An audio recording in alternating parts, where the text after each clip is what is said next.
Well, we arrived at Chama last night at the Chama Station Inn. This is our room. Got some stuff sitting around, of course, but this is our room that we had. And we're getting ready to go out and hit the chow locker and go get on the train to Antonito today. So anyhow, it's kind of a quick view of our room. And it looks like we're going to have a nice sunny day again. So anyway, that's what's going on.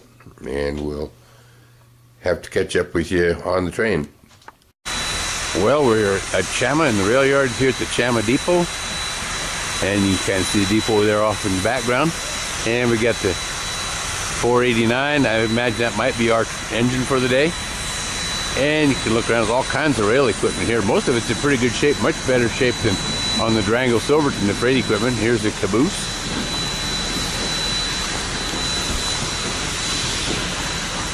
I think it's a caboose. I'm looking into the sun, so I can't really tell what I'm taking pictures of, but we'll hopefully getting the caboose.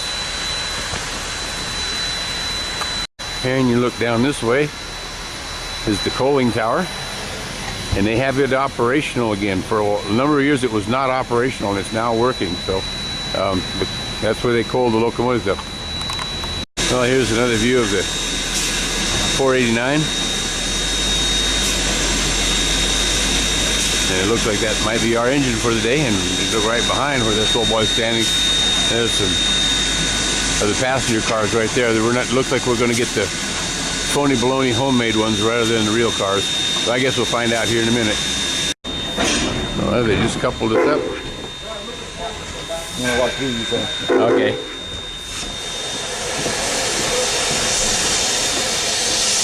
Blowing the steam out of the water out of the cylinders, and they got it.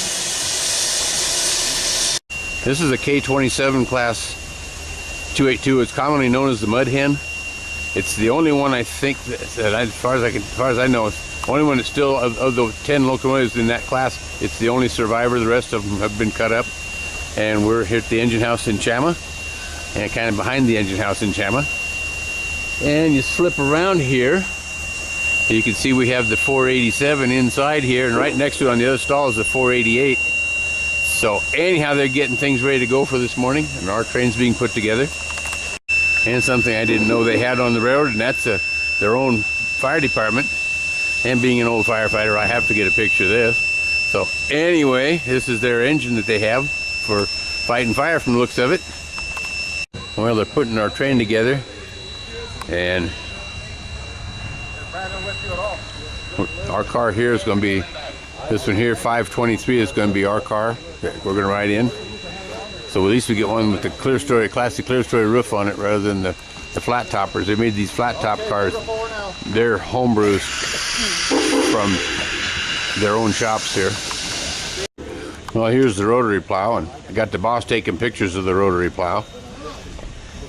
Couldn't get to it on the other side, on the sunny side of the street. And bushes and trees and stuff over there, so gotta do it from this side. And we've got some old boys here stenciling up a car. Actually, they do a better job here keeping the equipment up than the Durango Silverton does. There were several cars we saw in the Durango Silverton yesterday, freight cars that were, the roofs were caved in on them, the sides were buckled in, and so these guys are keeping things up much better. But anyway, this rotary plow is actually operational. And of course, it's steam powered. You won't starve to death. No. You won't go away hungry over there unless it's your own fault. Well, they're bringing back the other half of it. I was pretty sure we were going to have a 6-car train, but looks like it's going to be a lot longer than that. I heard them say there's 160 something and growing. So they got a pretty good group today. Oh, that's good. Yeah. This is the only train that goes up. Well, there's not another one that comes up. There's one leaving Antonito coming this way, and they meet at Ocean. Oh, okay. So if you want to do a half trip, go up there and then come back. But there's 2 trains, okay, but they're in different directions. Okay.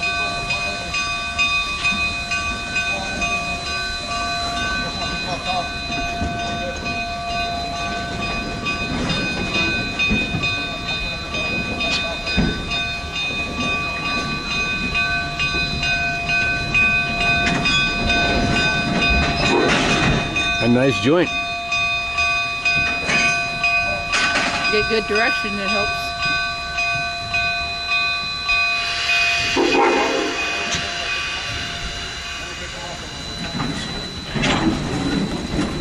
Well, we're down here in the yard. Here's a Rio Grande cattle car.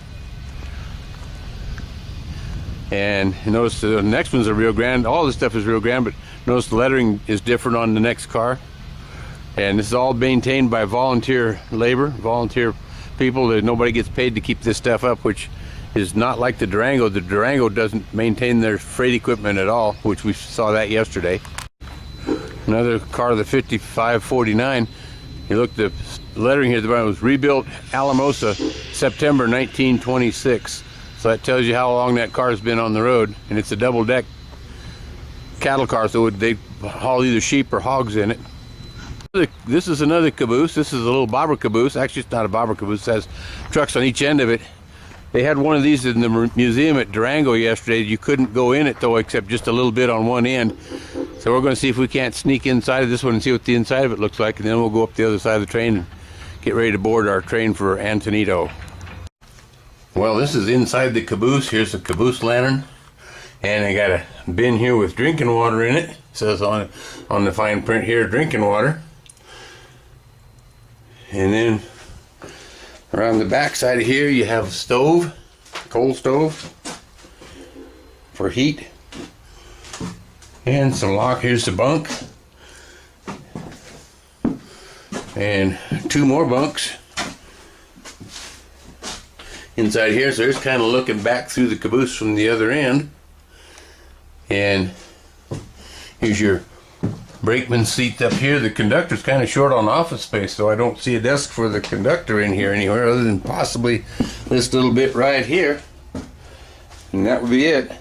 This little desk would be it for the conductor.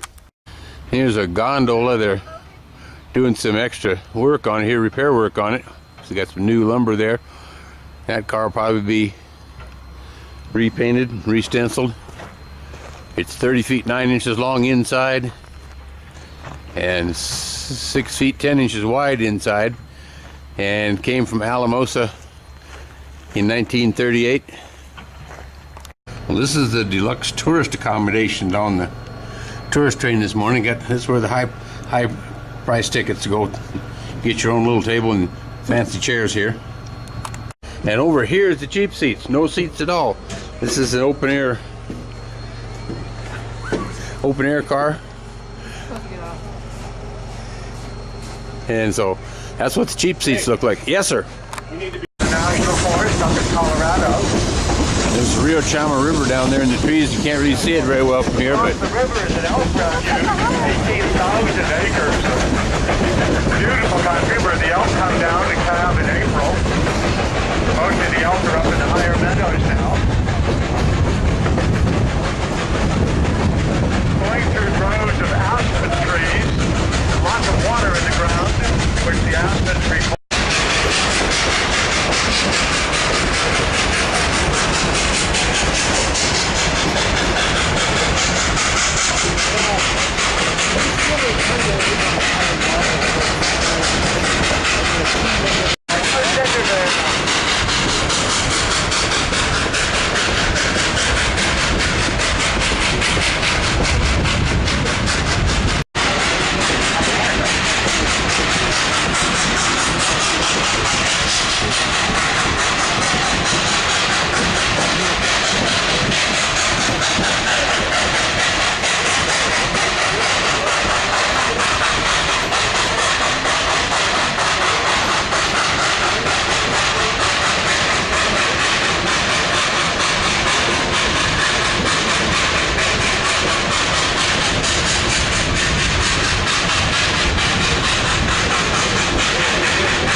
we're on a 4% grade right now coming up the hill. You really hear the engine working. So far he's doing a good job of not slipping.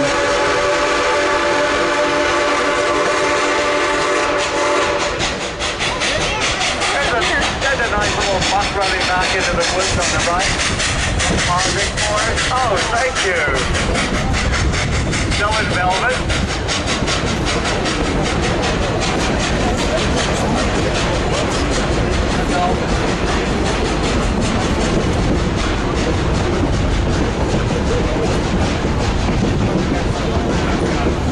This is Lobato. There's a siding here.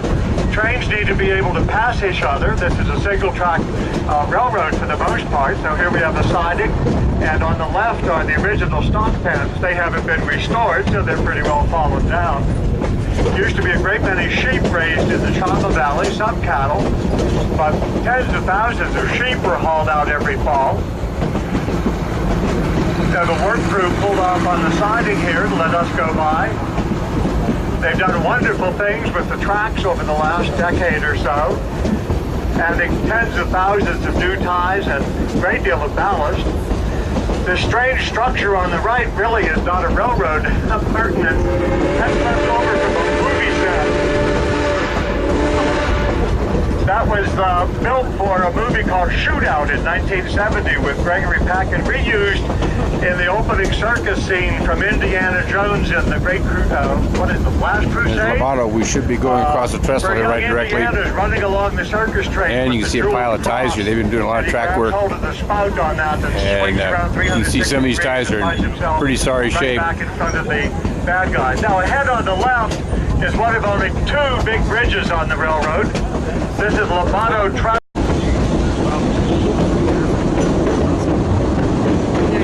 Wolf Creek down here about 100 feet down. We're on the Lobato Trestle now. See the creek down there?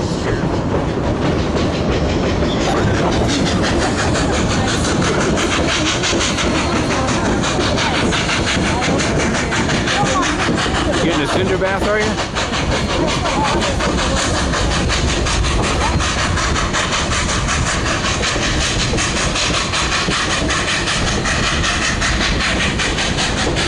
This railroad was built as now.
Lobato Trestle over there. We came across it a while ago. We made a big loop, and we're still climbing. That's the Lobato Trestle over Wolf Creek that we crossed a few minutes ago, and right back over in there. Every day up here as we approach 9,000 feet.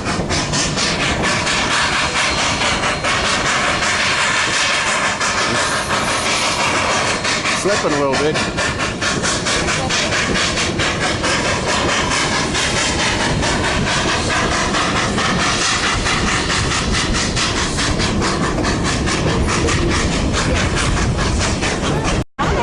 Well, we're in the wide open spaces of northern New Mexico. The rail line here switches back and forth between Colorado and New Mexico, but this is looking out over the landscape from the train. I'm standing in the car with no seats. So anyway, that's what the neighborhood looks like. Got the big bright blue sky and a few clouds. The other person can take the feeling better.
And got some folks with cameras out here taking pictures. Hello, Cinder Bear! Hello, Cinder Bear!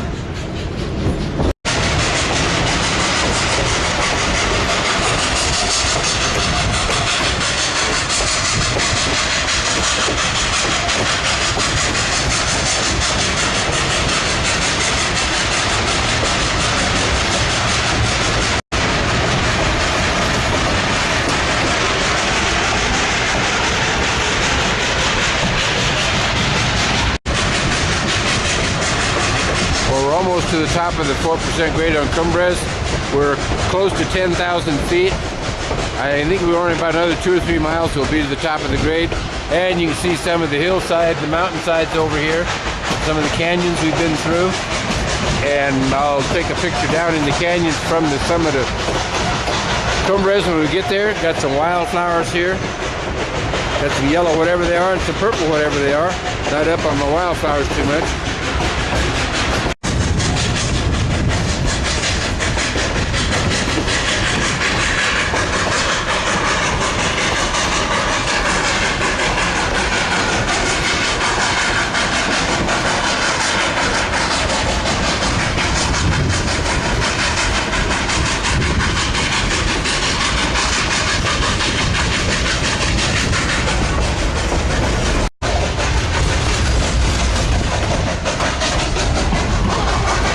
A lot of smoke and cinders from the engine working. As mentioned earlier, these engines are all hand fired, no automatic stokers.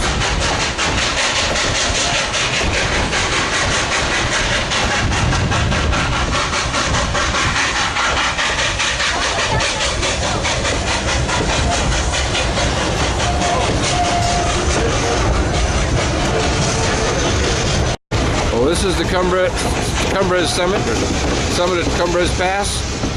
We're at 10,000 feet. You can look out over the rest of the neighborhood here. Quite a view we have.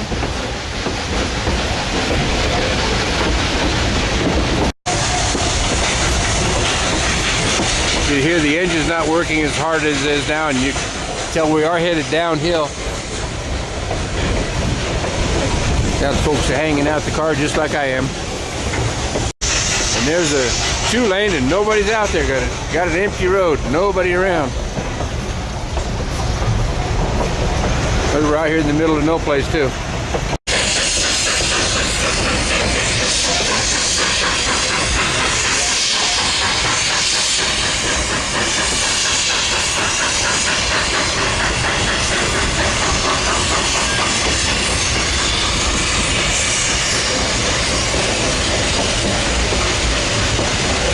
And we're coming up on the station here at Cumbres. Got some folks down here photoing the train.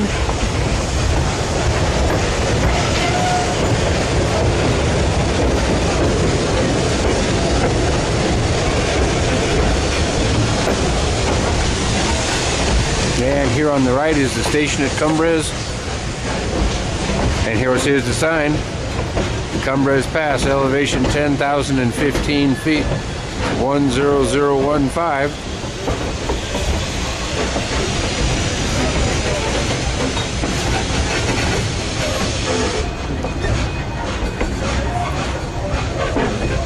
And we're coming to a stop. Well, here's another view of the Cumbres station. They're doing a little bit of maintenance on it, repairing the siding. So, going to keep it in one shape. Well, we're still here at Cumbres. We only went like a quarter mile from the station. And we're sitting here, they're switching cars for some reason or other. So anyhow, here's our engine. We're sitting here powerless on the track. They're going to back up. I guess three toots on the whistle means they're backing up. At least it used to.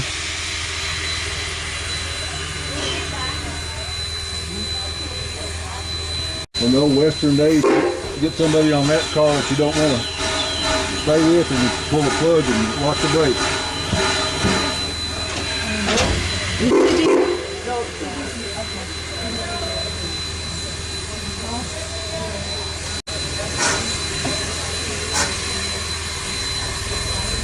And as this engine gets closer, notice the running boards above that cooling coil there. You'll see all the cinders on the running board.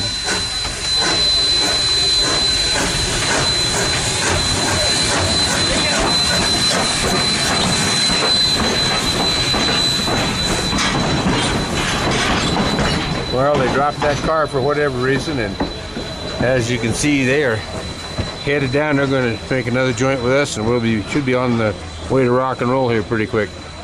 Well, you see that track down there where those horses are. We're going to be going down there in a few minutes.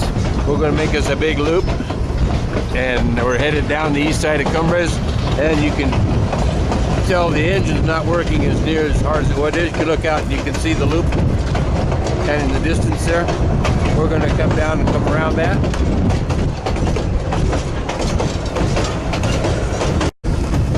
And there you can see the track we're going to go on here in just a minute.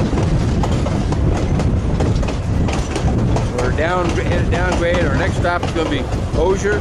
That's going to be a lunch stop. So we're going to stop there and have lunch at Osier.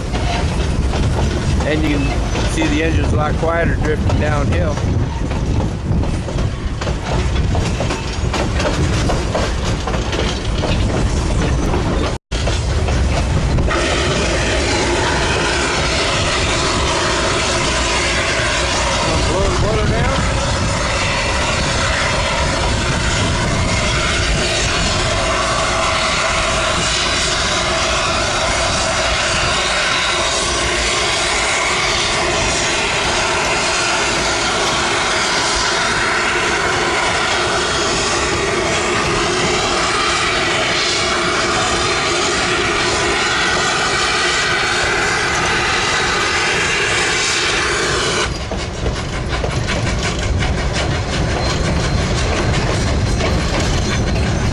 Here you can see as soon as this tree gets out of the way, you can see the difference in the two tracks, the elevations on the hillside there, and on the mountainside. We're actually in mountains, not hills. So anyway, yeah, we're headed down, and as I mentioned earlier, Osier is going to be our next stop, and it's going to be a chow stop. So we got lunch coming. Well, we passed that water tower a little while ago. We did not stop for water. We went right on by it. I was on the wrong side of the train when we went by to get a picture of it. Here we're doing a little zoom shot from the lower part of the grade.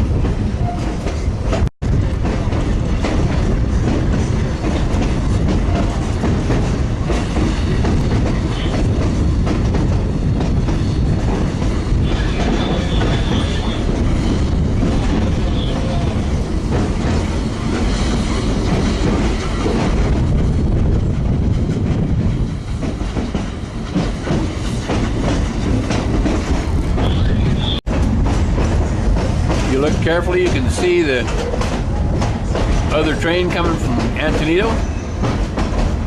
Hopefully I'm leaning the camera out the window, so I don't know how much I'm getting, but anyway, we're going to be stopping for lunch right directly.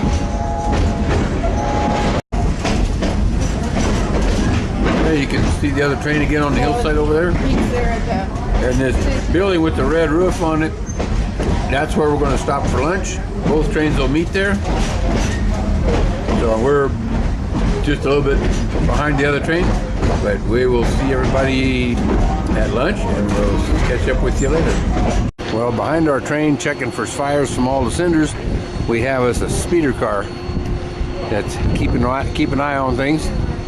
And this is the train over here, this car 513 Conjos, or however you say that. That train's headed for Chama, where we just came from. We're going to take our train on through to Antonito. So anyway, that's kind of what's happening here at Osier, and you can see in the distance down there the depot and the water tank. Well, here's the back of our train with the Antonito sign on it, and it kind of covered up the drum head a little bit, but we do have an official drum head on the back of the train. And they say this other train over here with the car number 520, that's the train that came from Antonito, and that's where we're headed, is to Antonito. So it's going to be a while before we get there, but we're still at Osier doing the lunch break. The lunch is well worth it. They feed you good. I thought I had to pay for it, but it's included in your ticket. So had the meatloaf dinner, and it's excellent. So highly recommend the trip. Actually, highly recommend riding both these railroads, but the Cumbres Toltec is actually a better trip as far as I'm concerned. Well, here's the drumhead on the other train headed to Chama. It doesn't have a sign over the middle of it, so anyhow, that's what the drumhead looks like without being covered up. And like I say, we're going to go back and reclaim our spots on the train. So that's what's going on, and we'll see everybody in Antonito, I guess. There you can see some of the rugged, rocky areas here, the Rocky Mountains, and we're on our way from Osier to the Toltec Gorge. This is Toltec Gorge that we're coming up on now. And this monument on the side of the track here is a monument to President Garfield, who was shot and killed while in office. James Adam Garfield.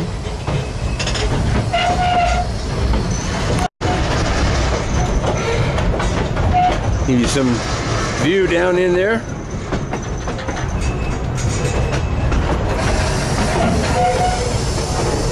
And now we're headed into Rock Tunnel. So we'll see what's happening there. We're in the tunnel.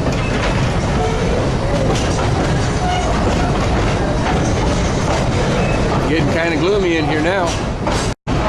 Well, we're coming back out of the tunnel. You see the light was left on for us, just like at Motel 6.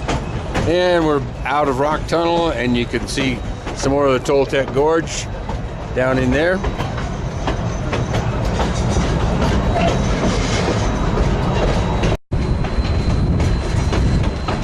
And we're coming through some kind of spectacular rock formations here.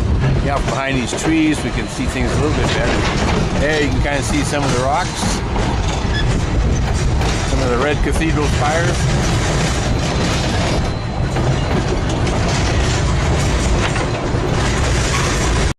Well, we're headed into Mud Tunnel. So we're at, I guess this will be the west portal of it. And it don't look like it's too horribly long. Timber lined inside.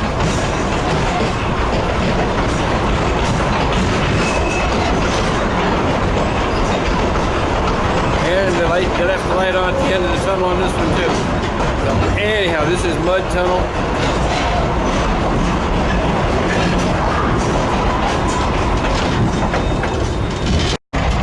This is sublet. Got a few buildings here.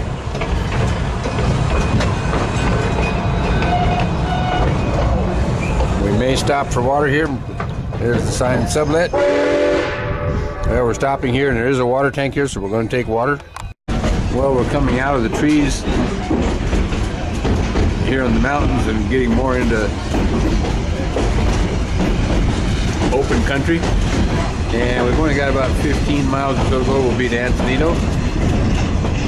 Well, we're in the area known as Whiplash Curves, and you can see we're out pretty much out of the trees. It's all just sagebrush out here and some other scrub brush of some kind or another, but sure kind of a desolate area, almost like desolate downtown Nevada we went through a few days ago. Anyway, we're in the area on the Cumbres Toltec Railroad known as the Whiplash Curves, and we're almost to Antonito, probably another 10 miles or so. We should be in Antonito. Well, we've got about 10 miles to go to Antonito, 10 to 12, something like that. You see we're out here in the middle of no place. There is virtually nothing around, so we're going to kind of ride out this scenery. This is all sagebrush. That's the only thing growing here is sagebrush, nothing else. So that's what you see is beautiful downtown sagebrush out here, and I think we're back in Colorado. This line switches back and forth between New Mexico and Colorado. Well, here's some more of the Wild West. Wide open spaces, nothing else out here. Just a scrub tree or two and sagebrush. We should be getting fairly close to Antonito now, so we'll save the rest of the battery for that. See you in Antonito. Well, here we have arrived at downtown Antonito.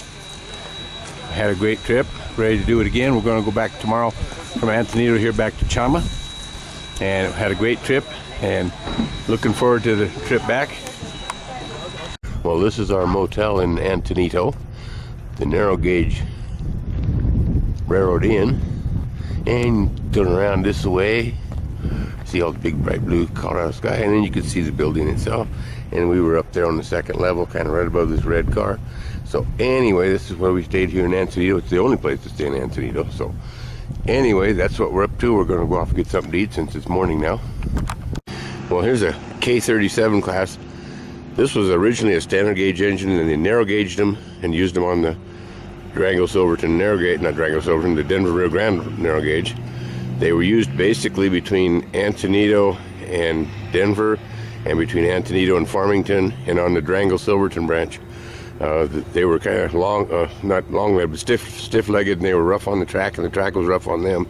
So they weren't very well used, and they're all just kind of sitting static now. There is one of them still operable. Well, here's the tank at Antonito. It is operable. They do use it. Our engine will take on water here this morning, probably before we leave, and they've got a couple of little buildings here. Of course, then there's this modern structure here. Looks like it come off of a container ship. And then I'm not sure what this little building is over here. It's not the depot. And here's our engine getting steamed up this morning. You can hear the generator running. They're getting her ready to go. We got to go in the depot and pick up our tickets, but this will be our train back to Chama, and we'll leave at 10 o'clock. This is a photo on the wall here. We're in the dining hall at the Osier. This is a photo of a narrow gauge freight with engine 482 and engine 495 up front. And you read the plaque here. I don't know if we can pull this in real good or not. We'll give it a shot. With flags waving and smoke belching forth, engine 482, assisted by engine 495, hauls a mixed freight leaving Estrella, Colorado in 1950. This particular freight is more mixed than most, being comprised of not only different rolling stock, but of different gauge cars as well. The obviously wider and taller standard gauge boxcars behind the locomotives are connected via an adapter car known as an idler that allows the larger couplers to be connected to the smaller narrow gauge ones. The entire train rides on a special 3-rail track that allows for both gauges to travel upon it. Such measures were necessary to accommodate the ease of transport and compatibility with the considerable standard gauge presence in the Rio Grande had manifested in Colorado during the time this photo was taken. Well, this is that caboose. I wasn't sure I was getting it the other day when I was shooting into the sun. Well, it's afternoon. We're back in Chama from Antonito. Train just came in. It's about 1,600 hours. So anyhow, I'm going to see if I can get aboard the caboose and take some photos inside. We'll catch up with you in a minute.